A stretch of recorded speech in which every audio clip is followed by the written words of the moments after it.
Guys आज का topic है कि हम किसी भी ट्रांसमिशन को कैसे जान सकते हैं कि ये कितने केवी की ट्रांसमिशन लाइन है। इसके बेसिकली दो चीज़ें ही मेन होती हैं। एक होता है नंबर ऑफ़ इंसुलेटर, कि हम ट्रांसमिशन लाइन को कैसे पहचान सकते हैं। तो मेन चीज़ है कि नंबर ऑफ़ इंसुलेटर उस ट्रांसमिशन लाइन में कितने लगे हुए हैं। नंबर टू है कि टावर स्ट्रक्चर, कि टावर स्ट्रक्चर हैवी है, स्मॉल है, मीडियम है, तो उस हिसाब से भी हम अपनी ट्रांसमिशन लाइन को आइडेंटिफाई कर सकते हैं। लेकिन द मोस्ट जो परफेक्ट है वो हम नंबर ऑफ़ इंसुलेटर से ही पहचान सकते हैं।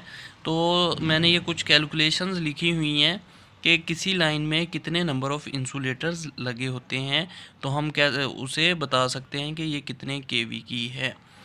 तो सबसे पहले 11 केवी का हम बता देते हैं कि उसमें कितने डिस्क इंसुलेटर लगे होते हैं, तो हमें पता चल जाएगा कि ये 11 केवी की लाइन है। जैसे हमने कुछ टावर देखे हुए होंगे या कुछ पोल देखे होंगे जिसमें नंबर ऑफ़ इंसुलेटर एक या मैक्सिमम दो लगे हों, तो हमें पता चल जाना चाहिए कि वो 11 केवी लाइन है। उसकी कैलकुलेशन ऐसे है कि हमारे जो लाइन वोल्टेज है divided by disc voltage into 1.732। तो लाइन वोल्टेज हमें पता है 11 केवी है, डिवाइडेड बाय डिस्क वोल्टेज भी 11 केवी होता है पर डिस्क। तो ये कैलकुलेशन की है तो हमारे पास रिज़ल्ट आ गया 0.57। तो हम उसे राउंड ऑफ करके 1 कर लेंगे कि यानी कि हम 0.57 तो डिस्क नहीं लगा सकते, तो हम उसकी जगह 1 डिस्क लगा देंगे।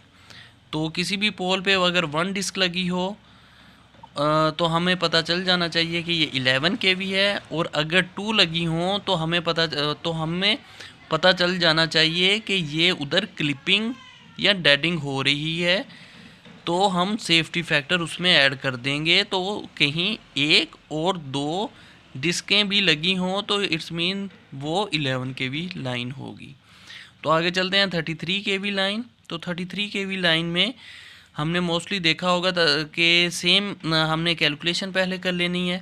तो हमारे पास 33 केवी लाइन वोल्टेज है, डिस्क वोल्टेज 11 केवी ही रहेंगे और 1.732 से हम कैलकुलेट करेंगे तो हमारे पास 1.373 डिस्क रिक्वायर्ड हैं।